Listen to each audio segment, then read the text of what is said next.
Slab Stitcher makes it really easy. Just set your depth with their little jig and whatever thickness of piece you're gonna do. I go a little bit over. That's your depth. And I want to make one thing very clear: routers are extremely dangerous. Get some practice, go slow, very slow at first. If they grab something that's of a different density, they'll rip right out of your hand if you're not careful. And they're very sharp. We're moving extremely fast.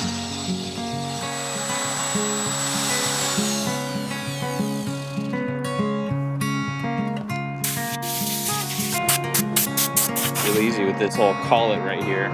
It just follows the edge of this plastic. It just keeps you in the space.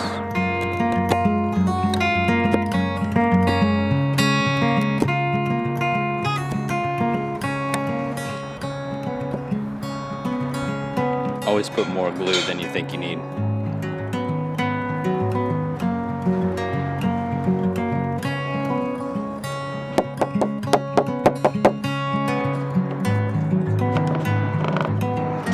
Let it sit for about an hour.